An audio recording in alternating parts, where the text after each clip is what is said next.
से बगल का जिला है कुशीनगर, सॉरी संत कबीर नगर जिला। तो संत कबीर नगर वही पखीरा रूट है, उससे 8 किलोमीटर आगे जाने के बाद आज भी वहाँ टीला पड़ा हुआ है। 50 एकड़ में वह टीला पड़ा हुआ है। पूरा सत्यानी सरकारी बोर्ड लगा हुआ है कि भगवान बुद्ध जो गृह त्याग किए थे, तो यहीं पे अपने राजसी वस्त्र और आभूषण को उतार करके अपने सारथी छंदक को सौंपे, ठीक है, और अपने वस्त्र और आभूषण को अपने सारथी को दे करके और पुनः जो है चीवर, जैसे आप लोग चित्र में देख रहे हैं या भंते लोगों को देखिए उनके चीवर जो है उसी तरह से एक चीवर जो है और सिद्धार्थ भगवान बुद्ध जो है संसार के दुखों को दूर करने के लिए निकलता। आज भी वो टीला वहाँ मौजूद है। ऐसा नहीं मैं कोई काल्पनिक कहानी नहीं सुना रहा हूँ, यह सारी सत्य घटनाएं हैं। वर्तमान में भी सारी चीजें जो है जगह जगह विराज है, आप लोग जाकर उसे देखें। तो वहीं से जो है उनका राज्य सीमा समाप्त होती थी और उधर जो है दूसरा राज्य पड़ता था जहाँ के राजा महाराज बिंबिसार। तो अनोमा नदी, वही एक आमी नदी भी बही हुई है, पाली भाषा में पहले अनोमा नदी कहा जाता था, आज आमी नदी के नाम से जाता है। तो उसी के उस पार जो है राज्य दूसरे का पड़ता था। तो वही अनोमा नदी को पार करने के बाद जंगल के किनारे जा करके एक पर्ण कुटी यानी छोटी सी घास फूस की झोपड़ी बना करके उन्हें रहना था।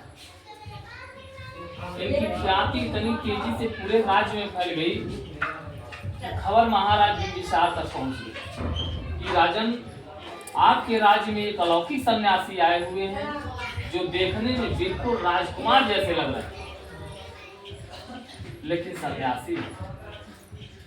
तो महाराज बिंबिसार दर्शन करने के लिए अपने बहुत सारे मंत्रियों के साथ आते हैं और साष्टांग करते हैं और उसके बाद जो है परिचय होता है, क्योंकि वहां तो वह राजा थे। एक राजा का कर्तव्य होता है कि हमारे राज्य में कोई भी अतिथि चाहे याचक आए तो उनसे परिचय लेना, उनकी जानकारी लेना, यह उनका कर्तव्य है। इसलिए जो है महाराज बिंबिसार से जब परिचय होता है तो परिचय में इनके पिता महाराज शुद्धोधन और महाराज बिंबिसार से बहुत पुरानी मित्रता दोस्ती थी। महाराज बिंबिसार ने कहा कि राजकुमार, आपने गृह त्याग क्यों कर दिया? क्या कमी थी? क्या माता पिता से कोई तकलीफ हुआ है या राज्य के किसी कर्मचारियों से कोई तकलीफ हुआ है? सिद्धार्थ भगवान बुद्ध ने कहा कि राजन, मुझे किसी से कोई तकलीफ नहीं हुआ है। मुझे बचपन से ही मेरे मन में यह प्रश्न उठा है कि संसार का कल्याण और भला कैसे होगा, जो लोग भी दुखी हैं उनका दुख कैसे दूर होगा, इस तरह का भाव मेरे मन में। मैं उसे खोजने के लिए, उसे दूर करने के लिए मैं गृह त्याग किया। महाराज बिंबिसार कहते हैं कि राजकुमार, यह उम्र अभी राजपाट करने के लिए है, तो त्याग तपस्या के लिए दे। सिद्धार्थ भगवान बुद्ध कहते हैं कि राजन, क्या आप यह बता सकते हैं कि हमारी उम्र कितनी है, मैं कब तक जीवित रहूंगा? या आप अपना बता सकते हैं कि आप कब तक जीवित रहेंगे? जब इतनी बात महाराज बिंबिसार सुनते हैं तो उनके भी दिमाग खुल जाते हैं और तुरंत हाथ जोड़ करके कहते हैं, भगवान मुझे, लेकिन आप मुझे वचन दीजिए कि जब भी आपको बुद्धत्व की प्राप्ति हो जाएगी तो आप आ करके मुझे दर्शन जरूर दें। सिद्धार्थ भगवान बुद्ध महाराज बिंबिसार को वचन देते हैं और वचन देने के बाद पुनः जो है महाराज बिंबिसार साष्टांग करते हैं और अपने मंत्रियों के साथ पुनः अपने राज्य वापस। इधर सिद्धार्थ भगवान बुद्ध जो है वहां से आगे बढ़ते हैं। जब आगे बढ़ते हैं तो रास्ते में 5 और युवा सन्यासी मिलते हैं, और लोग भी सत्य की खोज में। वह 5 लोग ब्राह्मण कुल के थे और जब रास्ते में मुलाकात होती है तो 5 ब्राह्मण साथी हाथ जोड़ करके कहते हैं, भगवान अगर आप इजाजत दीजिए तो हम लोग भी आपके साथ चलें। सिद्धार्थ भगवान बुद्ध ने कहा कि इसमें कौन सी बड़ी बात है, तुम लोग भी मेरे साथ चलो। अब अकेले से अब 6 लोग हो गए। जब 6 लोग हो गए, आगे बढ़ते हैं। आगे बढ़ने के बाद एक उचित स्थान पे जा करके बैठ करके साधना करना शुरू करते, ध्यान साधना जिसे करते। तो इन्होंने जो है एक तरह से तपस्या जैसे लोग कहते हैं, तो इन्हें तपस्या बहुत कठिन तपस्या। जैसे आज भी हमारी बहुत सारी माताएं बहनें तपस्या करती हैं, नहीं करती? सालों साल में बहुत सारी तपस्याएं करते नहीं। 24 घंटा, 36 घंटा, 48 घंटा लोग निराजल व्रत रखती हैं। तो जो भी आप लोग व्रत रखती हैं, तो कुछ न कुछ पाने की इच्छा होती है आप लोगों के अंदर, कुछ सोच होता है मन में, कुछ भाव होता है, जिस वजह से आप लोग तपस्याएं। तो उसी तरह से सिद्धार्थ भगवान बुद्ध के मन में भी विचार था, कुछ इच्छा और अभिलाषाएं इनके अंदर भी थी कि संसार के दुखों को दूर करने के मार्ग को पाने की इच्छाएं थी, जिस वजह से इन्होंने तपस्या करना शुरू किया। तो आप लोग जो 24 घंटा 48 घंटा तपस्याएं करते हैं, तो अब मुझे कहने की जरूरत नहीं है, आप लोगों को खुद पता होगा कि शरीर की क्या दशा बन जाती है। और इधर सिद्धार्थ भगवान बुद्ध जो है 6 वर्षों तक इन्होंने तपस्या, 6 वर्षों तक इन्होंने तपस्या और 6 वर्षों तक तपस्या करने के बाद शरीर के हाड़ मांस गल गए, केवल ठठरी बची थी, चलने और बोलने की क्षमता भी नहीं। जब इन्होंने ध्यान तोड़ा, तो इन्होंने देखा कि इस तरह से तो मैं बीच में ही मर जाऊंगा, और जो बचपन से मेरे मन में प्रश्न उठा है वह पुनः अधूरा रह जाएगा। तो सिद्धार्थ भगवान बुद्ध इसी सोच में बैठे थे। उसी समय उस राज्य के एक धनाढ़ किसान थे, जहां पे लोग तपस्या में बैठे थे। उस राज्य में एक धनाढ़ किसान थे, जिनकी कन्या, जिनका नाम सुजाता था, ग्वाल वंश यादव कुल की थी वो। जब उन्हें यह खबर लगी, तो खीर के प्रसाद को बनाती हैं। जैसे खीर का प्रसाद मुख्य प्रसाद माना जाता है ना, तो क्यों माना जाता है भी जान। खीर के प्रसाद को उन्होंने बनाया, और खीर के प्रसाद को बनाने के बाद स्वर्ण पात्र, सोने के बर्तन में, क्योंकि उन्हें भी किसी चीज की कमी नहीं थी, धनाढ़ थी, तो स्वर्ण पात्र यानी सोने के बर्तन में खीर के प्रसाद को निकालती हैं और लेकर के आती हैं, सिद्धार्थ भगवान बुद्ध को समर्पित करते हैं। और भगवान बुद्ध उस प्रसाद को स्वीकार कर लेते हैं। स्वीकार करने के बाद वहीं पे सुपथ घाट पे जाकर स्नान करते हैं, और सुजाता की खीर के प्रसाद को उन्होंने ग्रहण करते हैं। और खीर एक ऐसी चीज होती है कि जिसमें मीठा भी पड़ता है, अन्न भी पड़ता है, और दूध भी पड़ता है। और जब तीनों इकट्ठा होता है, तो इसकी ऊर्जा शक्ति बढ़ जाती है। चाहे कितना भी आदमी कितनों दिन का अगर भूखा हो, उसे थोड़ा सा खीर या केले में भी वह शक्ति होता है। अगर उसे तत्काल मिल जाए तो उसे तुरंत राहत मिलती है। तो वहीं से सिद्धार्थ भगवान बुद्ध जो है थोड़ा थोड़ा भोजन लेना शुरू कर दिया, शरीर को स्वस्थ रखने के लिए। इन्होंने सोच लिया कि जितना भी हम कठिन तपस्या करेंगे, इससे कुछ मिलने वाला। तो जब थोड़ा थोड़ा भोजन लेना शुरू किए, शरीर स्वस्थ हो गई, और वह 5 साथी जो थे वह इनसे जो है विस्मित थे कि यह तो अब जो है अन्न ग्रहण कर लिए हैं, अब इन्हें वह चीज मिलने वाली। इधर सिद्धार्थ भगवान बुद्ध जो है अब तपस्या के मार्ग को जब इन्होंने छोड़ा, जब इन्होंने समझ लिया कि तपस्या करने से मुझे कुछ नहीं मिल सकता, तो इन्होंने वैज्ञानिक रास्ता अपना लिया, खोज करना शुरू कर दिया। जैसे आज का विज्ञान क्या करता है, खोज करता है ना भाई। आज हम लोग जिस परिवेश में जी रहे हैं, तो विज्ञान की देन है कि हम लोग यहीं बैठे बैठे और विश्व के किसी कोने से हम लोग बात कर लेते हैं, देख लेते हैं। देखते नहीं देखते, तो विज्ञान का देन है ना। तो इन्होंने वैज्ञानिक सोच को अपनाया और इन्होंने खोज करना शुरू कर दिया। तो सबसे पहले इन्होंने मध्यम मार्ग का खोज किया था। मध्यम मार्ग का खोज बीड़ाबाद पे इन्होंने सर्च किया था। देखिए, सर्च और रिसर्च में अंतर है। जगह जगह आप लोग कहीं भी जाते होंगे, देखे होंगे, लिखा रहता है रिसर्च सेंटर। रिसर्च का मतलब ये है कि ऐसा कभी हुआ था और इसे और सुदृढ़ और व्यवस्थित तरीके से बनाया जा रहा है, उसे रिसर्च करते हैं। यानी पुनः उसे दोबारा सर्च कर रहे हैं उसके और व्यवस्थित तरीके से बनाने के लिए। और सर्च उसे कहते हैं कि किसी नई चीजों का खोज करना, उसे सर्च करते हैं। तो भगवान बुद्ध ने सर्च किया था, रिसर्च नहीं किया था। इन्होंने नई नई चीजों का खोज किया था। इसलिए विज्ञान भी आज भगवान बुद्ध को मानता है। विज्ञान जो है यह मानता है कि इतना बड़ा वैज्ञानिक आज तक पूरे विश्व में कोई पैदा नहीं हुआ जो इन्होंने खोज करके हम सबके बीच में दिया है। भगवान बुद्ध जो है जब सर्च करना शुरू कर दिया तो सबसे पहले बीड़ाबाद पे इन्होंने सर्च किया था। बीड़ाबाद आप लोग देखो ना, जो बीड़ा होता है और कोई देवी है, उनके हाथ में क्या होता है, वाद्य यंत्र होता है, उसे बीड़ा कहते हैं।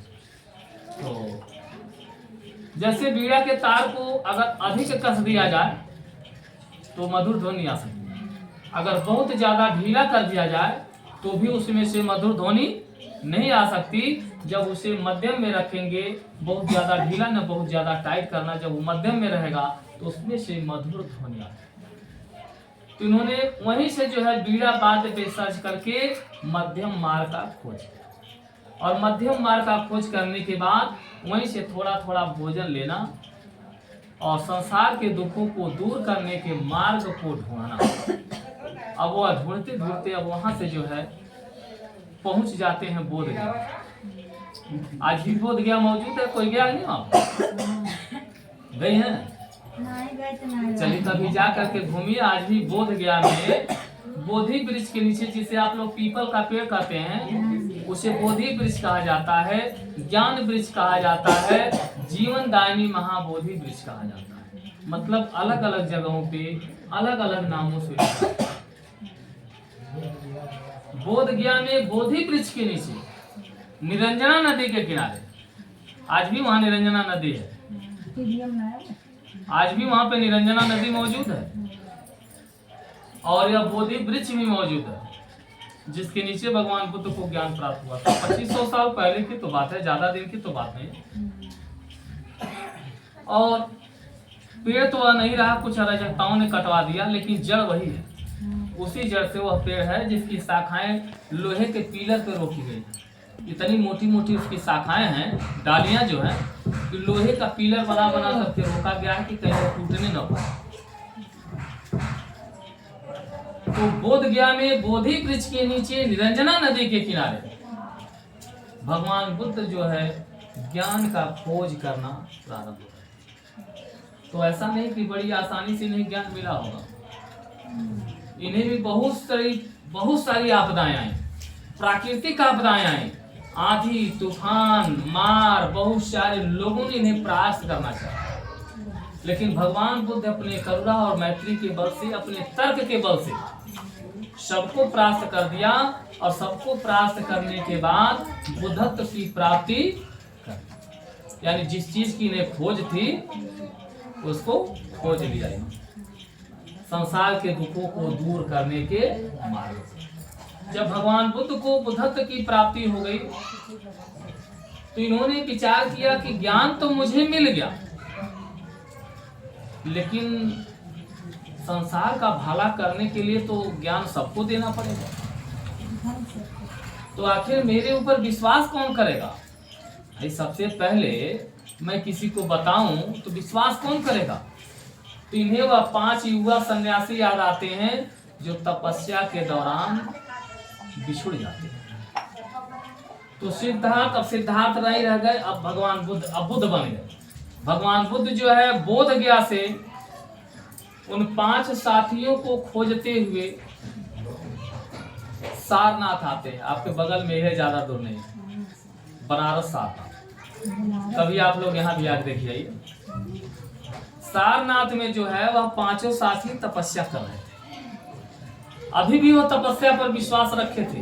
उन्हें विश्वास था कि हम तपस्या से हमें कुछ मिलेगा, लेकिन कुछ मिल नहीं रहा। एक आशा बना था, ये आशा बना करके अब मिलेगा, अब मिलेगा, इसी तरह से पीढ़ियां निकलती जा रही थी, लेकिन मिलने वाला कुछ, केवल आशा और विश्वास।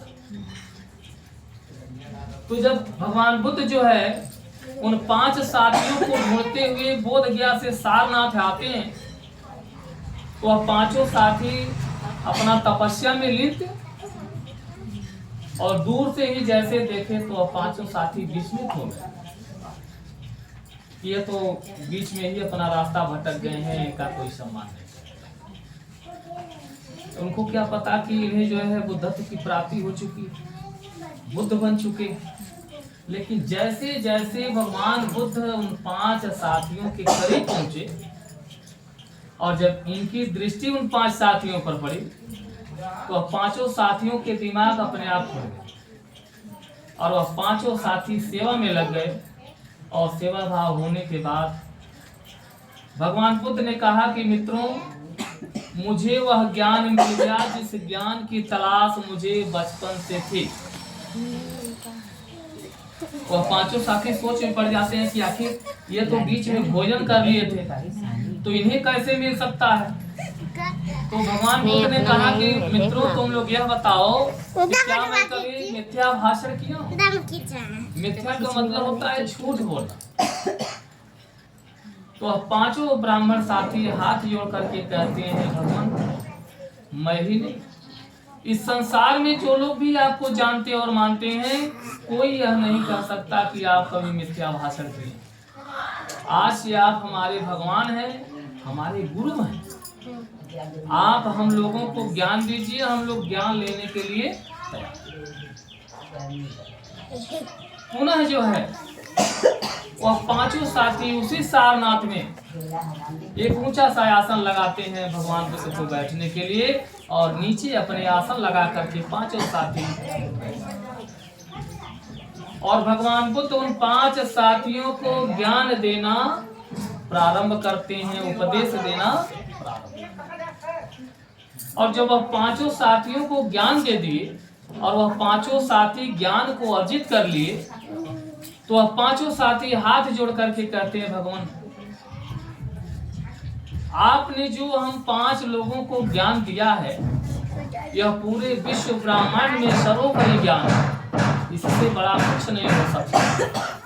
लेकिन हम 5 ही को मिला है, और जरूरत है कि जन जन को, यानी हर व्यक्ति को इस ज्ञान की जरूरत है। तो हे भगवान, आप हम लोगों को आदेश दीजिए कि हम लोग अलग अलग दिशाओं में जाकर के आपके बताए हुए मार्ग को, दिए गए उपदेश को लोगों के बीच में बताएं, ताकि उस रास्ते पे चल करके संसार का कल्याण और भला। भगवान बुद्ध उन 5 साथियों को आदेश दे देते हैं, और वह 5 साथी अलग अलग दिशाओं में निकल करके भगवान बुद्ध के बताए हुए मार्ग को, इनके दिए गए उपदेश को लोगों के बीच में बताना प्रारंभ किया। और पुनः जो है भगवान बुद्ध जो है 45 वर्षों तक घूम घूम करके आप इसी भारतवर्ष में लोगों को ज्ञान और उपदेश, जिस रास्ते पे चल करके यह भारतवर्ष सोने की चिड़िया हुआ करता, और 45 वर्षों तक उपदेश और ज्ञान देने के बाद अपनी 80 वर्ष की उम्र पूरा करने के बाद, कुशीनगर जिला हमारे बगल में पड़ता है, यहाँ से 3 जिला के बाद कुशीनगर पड़ेगा, जिसे पाली भाषा में कुशीनारा कहा जाता था। कुशीनगर इनकी निर्वाण स्थल है, यानी अपनी 80 वर्ष की उम्र पूरा करने के बाद निर्वाण गति को प्राप्त कर जाते हैं। बोलिए तथागत भगवान की जय।